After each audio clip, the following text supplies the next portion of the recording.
Haleluya, puji nama Tuhan. Selamat pagi. Puji syukur kepada Tuhan saat pagi hari ini kita bertemu di dalam kasih-Nya Tuhan. Saat pagi hari ini kita masih ada karena kasih dan kemurahan Tuhan yang Tuhan sudah berikan di dalam kehidupan kita. Kita menyadari bahwa itu semua karena anugerah-Mu Tuhan yang Tuhan sudah limpahkan dalam kehidupan setiap umat-Mu ya Tuhan. Terima kasih Tuhan, terima kasih. Haleluya, haleluya Yesus. Terima kasih. Haleluya Yesus Tuhan. Haleluya Tuhan. Pagi hari ini kita menaikkan pujian penyembahan kita kepada Tuhan. Sama-sama kita masuk di dalam hadirat-Nya Tuhan. Kita mau katakan oleh karena kemurahan-Mu Tuhan. Haleluya Yesus. Haleluya Yesus. Terima kasih Tuhan. Haleluya. Oleh karena kemurahan Tuhan ku ada sampai hari ini.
kami boleh ada Tuhan sampai pagi hari ini, itu karena kasih kemurahan Tuhan yang Tuhan berikan di dalam kehidupan kami. Terima kasih Tuhan. Biarlah saat pagi hari ini Tuhan, setiap pujian kami, penyembahan kami persembahkan kepada Tuhan. Engkau yang bertahta di atas setiap pujian penyembahan kami. Terima kasih Bapa, Engkau memberkati setiap ibadah kami. Engkau mengurapi ibadah kami dari awal, pertengahan hingga akhirnya. Nama Tuhan ditinggikan dan dimuliakan. Terima kasih Bapa di surga. Terima kasih Engkau memberkati kami pagi hari ini. Dan kami serahkan Tuhan ibadah kami pagi hari ini Tuhan. Di dalam nama Tuhan Yesus kami berdoa. Haleluya. Amin. Puji nama Tuhan. Pagi hari ini kita mau bersyukur kepada Tuhan. Kita mau bersorak bagi Tuhan. Kita mau katakan segala puji syukur hanya bagi Tuhan. Haleluya. Haleluya. Segala puji syukur hanya bagi-Mu Tuhan. Sebab Kau yang layak dipuja. Kami mau bersorak tinggikan nama-Mu. Haleluya. Segala puji syukur, segala puji syukur hanya bagi-Mu Tuhan. Sebab Kau yang layak dipuja. Kami mau bersorak tinggikan nama-Mu. Haleluya. Soraklah, soraklah, haleluya. Soraklah, haleluya. Haleluya.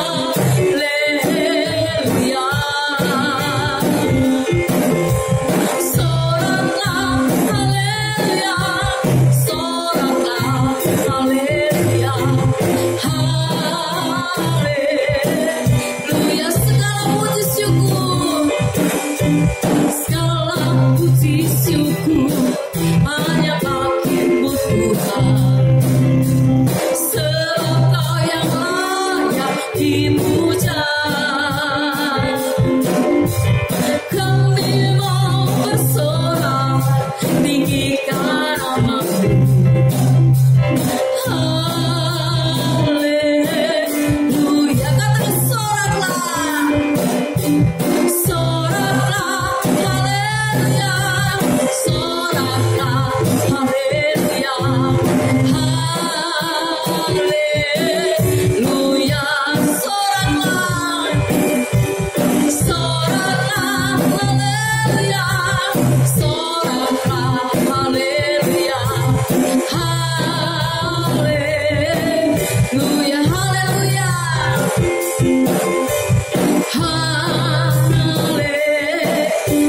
Haleluya. Haleluya. Haleluya. Haleluya. Haleluya. Puji nama Tuhan. Tuhan Yesus baik. Tiba saatnya kita akan mendengarkan kebenaran firman Tuhan. Kita mempersiapkan hati kita saat pagi hari ini untuk menerima berkat Tuhan, yaitu kebenaran firman Tuhan. Segala perkara dapat kita tanggung bersama dengan Yesus yang memberikan kekuatan. Kita mau katakan, penolong yang setia. Haleluya. Haleluya. Yesus. Terima kasih Tuhan. Haleluya. Penolong yang selalu setia, memenuhi keperluanku.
selalu setia.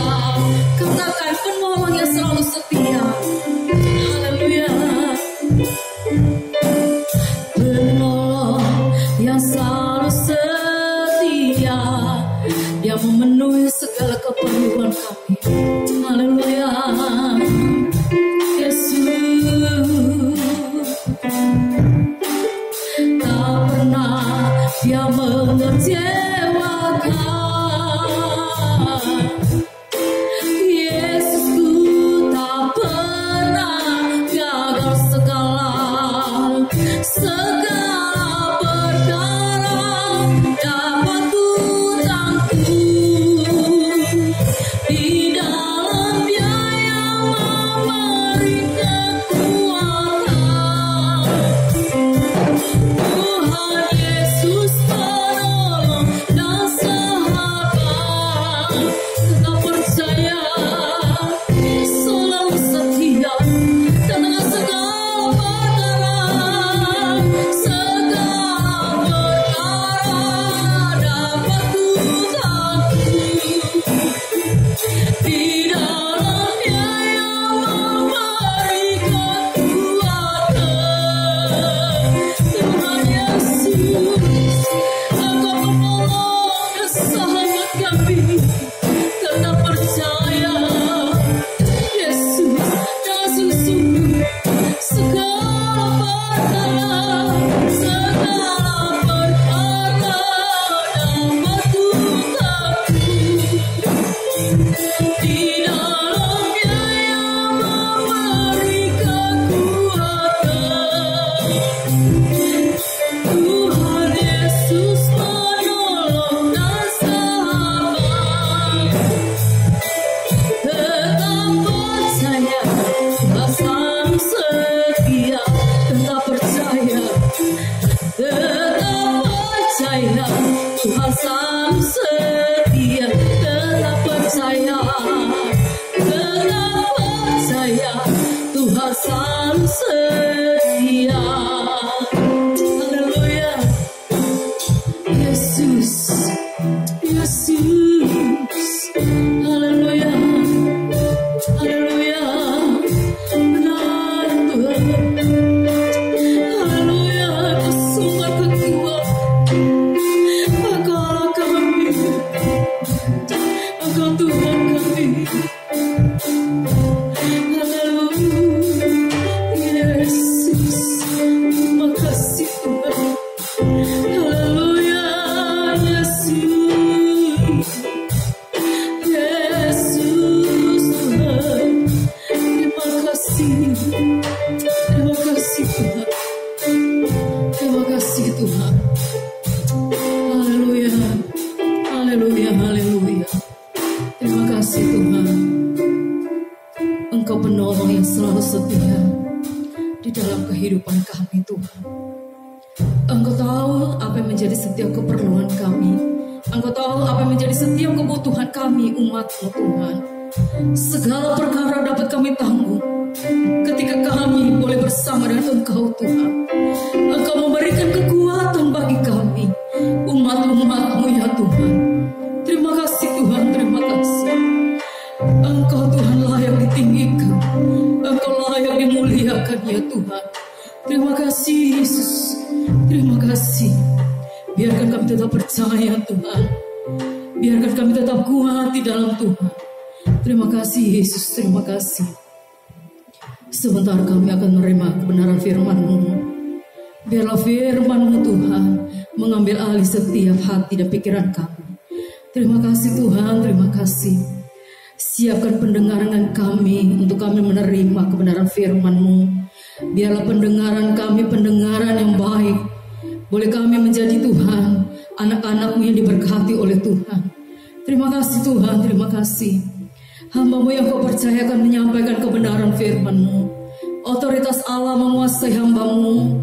Engkau sendiri yang menaruh perkataan dalam mulut hamba-Mu ya Tuhan, sehingga hamba-Mu boleh mampu menyampaikan isi hati-Mu. Terima kasih Bapa di surga, terima kasih. Apabila ada kuasa-kuasa yang ingin mengganggu kami dalam kami mendengarkan kebenaran firman-Mu, pagi hari ini kami bersatu hati, kami patahkan, hancurkan di dalam nama Yesus. Di dalam nama Yesus. Firman berkuasa pagi hari ini Tuhan. Terima kasih Tuhan, terima kasih. Ini doa kami. Di dalam nama Yesus kami berdoa. Haleluya. Amin. Puji nama Tuhan. Saya serahkan kepada hamba Tuhan yang akan melayani kebenaran firman Tuhan. Haleluya, puji Tuhan. Pada pagi hari ini kita akan sama-sama belajar tentang nabi-nabi palsu dan guru-guru palsu.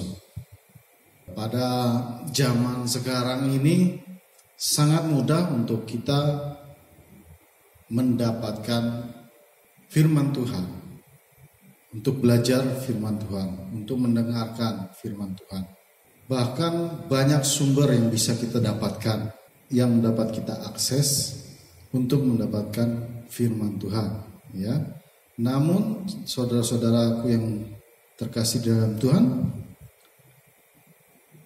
hati-hati, ya. Kita akan sama-sama mempelajari. Kita akan buka di dalam 2 Petrus 2 ayat 1 sampai yang ketiga. Saya akan bacakan 2 Petrus 2 ayat 1 sampai ketiga. Nabi-nabi dan guru-guru yang palsu. Sebagaimana nabi-nabi palsu dahulu tampil di tengah-tengah umat Allah, demikian pula di antara kamu akan ada guru-guru palsu. Mereka akan memasukkan pengajaran-pengajaran sesat yang membinasakan.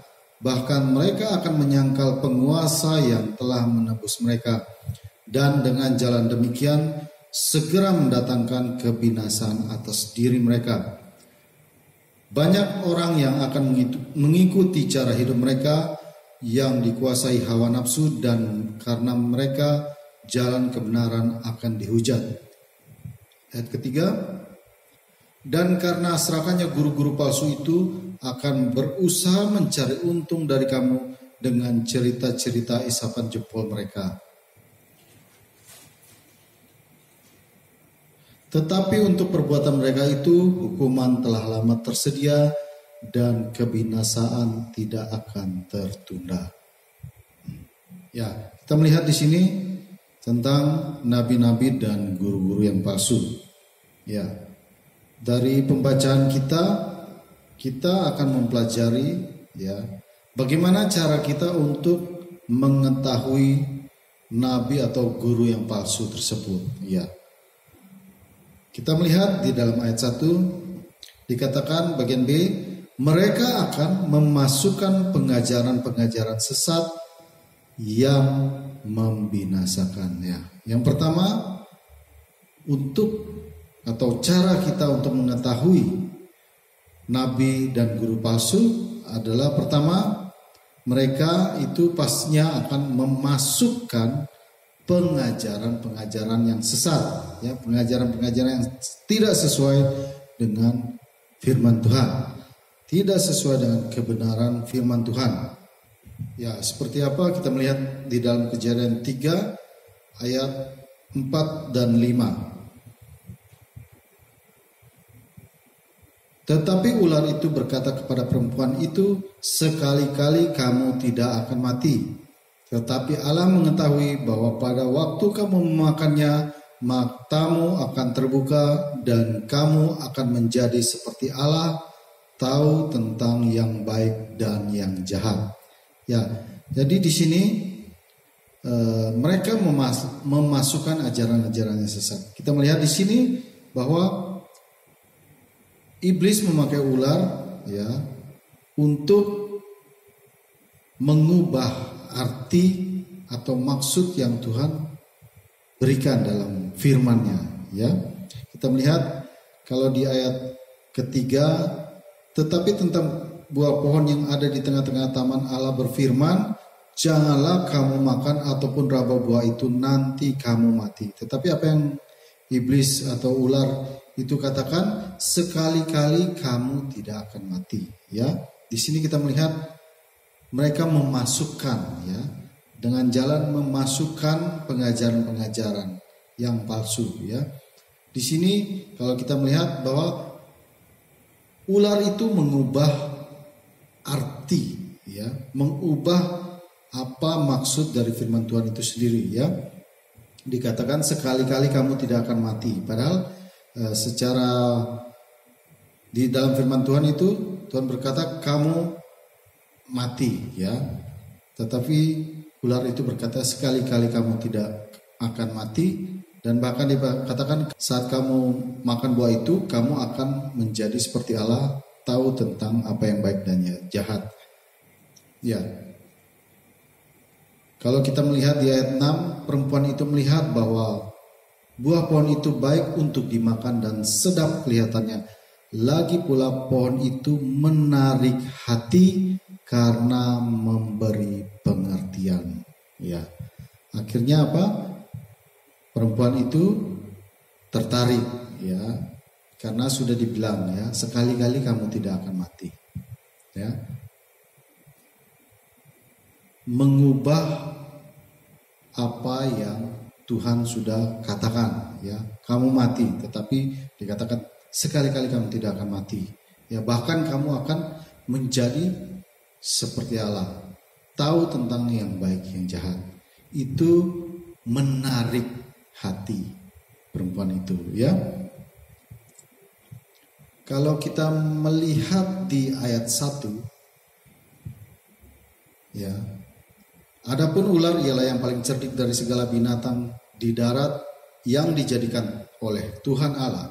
Ular itu berkata kepada perempuan itu, tentulah Allah berfirman, semua pohon dalam taman ini jangan kamu makan buahnya, bukan? Lalu sahut perempuan itu kepada ular itu, buah pohon-pohonan dalam taman ini boleh kami makan. Ya, kalau kita melihat di ayat ini, ular memutarbalikkan kebenaran firman Tuhan. Ya, saat ular itu berkata dengan membalikan firman Tuhan, semua pohon ini jangan kamu makan. Perempuan itu langsung menjawab, buah pohon ini boleh kami makan. Dia langsung menangkap, ya, dia langsung tahu bahwa itu salah yang dikatakan, ya, langsung dia mengatakan apa yang Tuhan katakan yang sebenarnya seperti ini, ya, mengerti, ya, dia mengerti bahwa yang dikatakan iblis itu salah, diputarbalikkan, langsung dia tangkap. Karena itu dia langsung mengatakan bahwa seperti ini. Tetapi kalau kita melihat yang tadi, bahwa ular itu mengubah artinya, ya, susah untuk dia mengerti, ya, agak sulit untuk diketahui, agak sulit untuk dimengerti dibanding dengan ayat yang barusan, ya.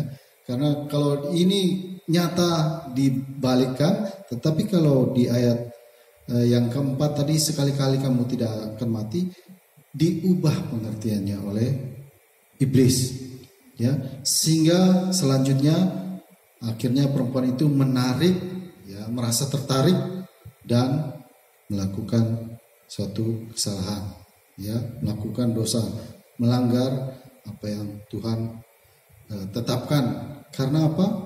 Karena dia sudah dimasukkan pengajaran yang salah, ya, diberikan arti yang salah, diajarkan pengertian yang salah.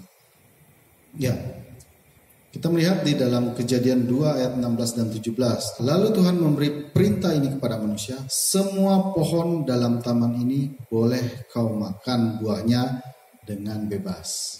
Ayat 17, tetapi pohon pengetahuan tentang yang baik dan yang jahat itu janganlah kau makan buahnya, sebab pada hari engkau memakannya pastilah engkau mati. Ya. Dikatakan di sini pada hari engkau memakannya pastilah engkau mati. Ya.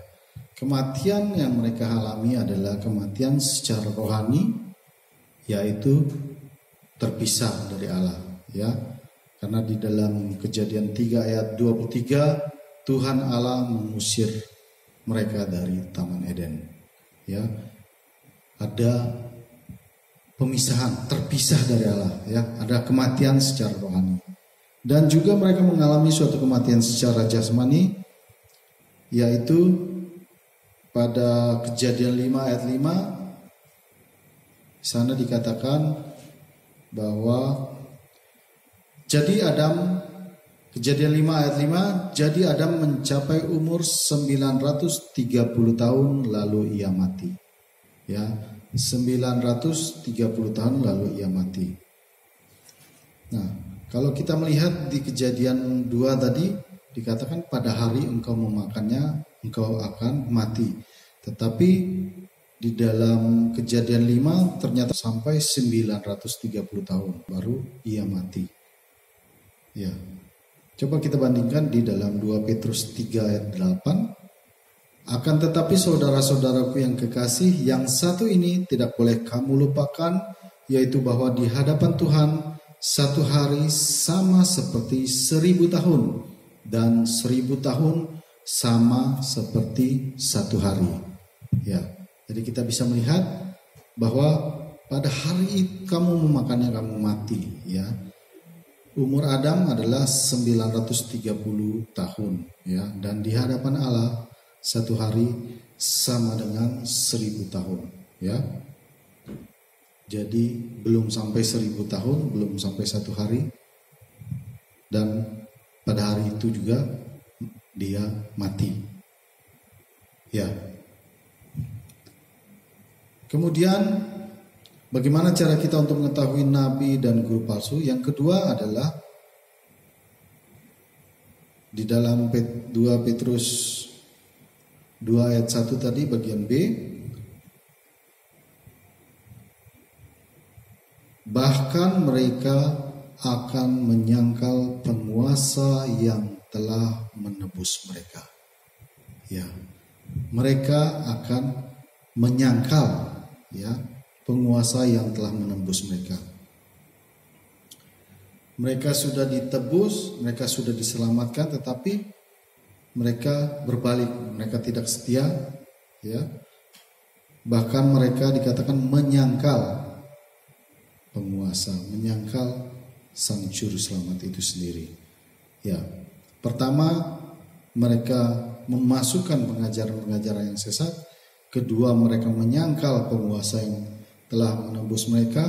Dan kemudian yang ketiga, di dalam 2 Petrus 2 ayat 3, dan karena serakahnya guru-guru palsu itu akan berusaha mencari untung dari kamu dengan cerita-cerita isapan jempol mereka.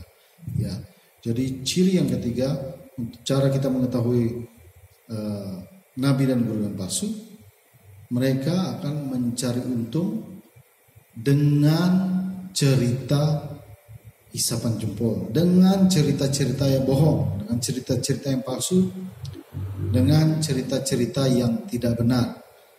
Ya, sehingga seperti tadi Hawa dikatakan tertarik ya dengan cerita yang dikatakan oleh iblis, ya, ular itu tadi, bahwa kamu akan menjadi seperti Allah, kamu akan mengetahui yang baik dan jahat. Itu menarik, ya,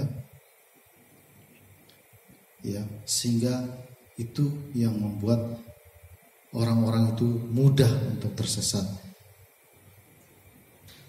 Kalau secara firman yang dibalik ketahuan, ya, tetapi kalau firman itu sudah mulai dikaburkan, sudah mulai diubah artinya, hati-hati. Susah untuk kita mengerti dibanding dengan kalau firman Tuhan itu dibalik seperti tadi. Ya, ya, kemudian akibat di dalam 2 Petrus 2 ayat 1 bagian terakhir di sana, dan dengan jalan demikian mereka mendatangkan kebinasaan atas diri mereka. Kemudian ayat 3 bagian B, tetapi untuk perbuatan mereka itu hukuman telah lama tersedia dan kebinasaan tidak akan tertunda. Ya, akan mendapat penghakiman dari Tuhan yang Tuhan sudah tetapkan, bahwa mereka itu akan menerima kebinasaan. Ya. Kemudian bagaimana cara kita untuk bertahan atau untuk tidak disesatkan, ya? Kolose 2 ayat 8, hati-hatilah supaya jangan ada yang menawan kamu dengan filsafat-filsafatnya yang kosong dan palsu menurut ajaran turun-temurun dan roh-roh dunia, tetapi tidak menurut Kristus. Ya, cara kita bertahan atau cara agar kita tidak disesatkan, pertama adalah hati-hati dengan hal-hal yang menawan tetapi tidak sesuai dengan firman Tuhan.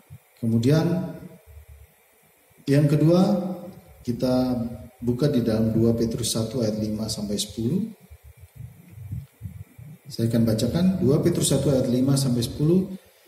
Justru karena itu kamu harus dengan sungguh-sungguh berusaha untuk menambahkan kepada imanmu kebajikan, dan kepada kebajikan pengetahuan, dan kepada pengetahuan penguasaan diri, kepada penguasaan diri ketekunan, dan kepada ketekunan kesalehan, dan kepada kesalehan kasih akan saudara-saudara, dan kepada kasih akan saudara-saudara kasih akan semua orang. Ayat 8. Sebab apabila semuanya itu ada padamu dengan berlimpah-limpah, kamu akan dibuatnya menjadi giat dan berhasil dalam pengenalanmu akan Yesus Kristus Tuhan kita. Tetapi barang siapa tidak memiliki semuanya itu, ia menjadi buta dan picik karena ia lupa bahwa dosa-dosanya yang dahulu telah dihapuskan. Ayat 10.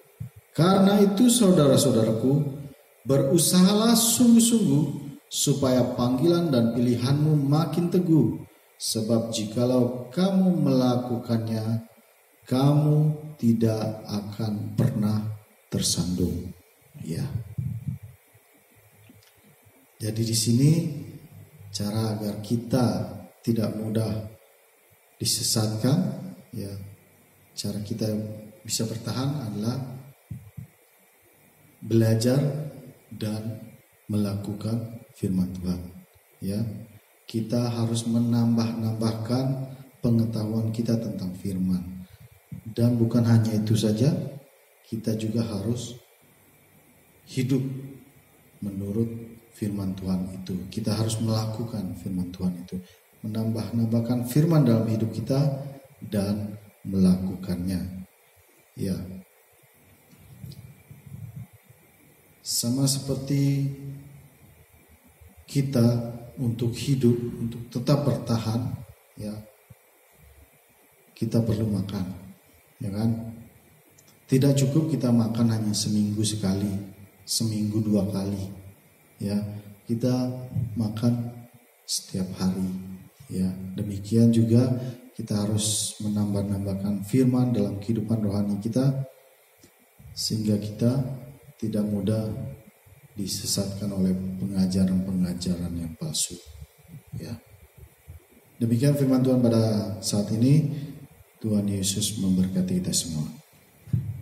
Kita akan mengakhiri ibadah kita pada saat hari ini. Mari kita sama-sama berdoa. Terima kasih Bapa kami dalam surga, mengucap syukur buat penyertaan-Mu sepanjang minggu ini, sehingga kami boleh ada dan kami boleh membesarkan nama-Mu, dan kami boleh mendengarkan sebagian dari firman-Mu. Ajar kami terus Bapa untuk dapat mengerti, dapat mengenal lebih dalam lagi tentang, sehingga kami boleh teguh berdiri di dalam Engkau, sehingga kami tidak mudah untuk disesatkan oleh isi Bapa. Berkati setiap pribadi kami yang mengikuti ibadah pada saat pagi hari ini. Mari kita sama-sama menadahkan tangan kita. Terimalah berkat dari Allah Bapa, kasih sayang Tuhan Yesus Kristus, persekutuan, penghiburan di dalam Roh Kudus menyertai kita semua mulai pada siang hari ini sampai Maranatha, Tuhan Yesus datang kali kedua. Terimalah berkat di dalam nama Tuhan Yesus Kristus.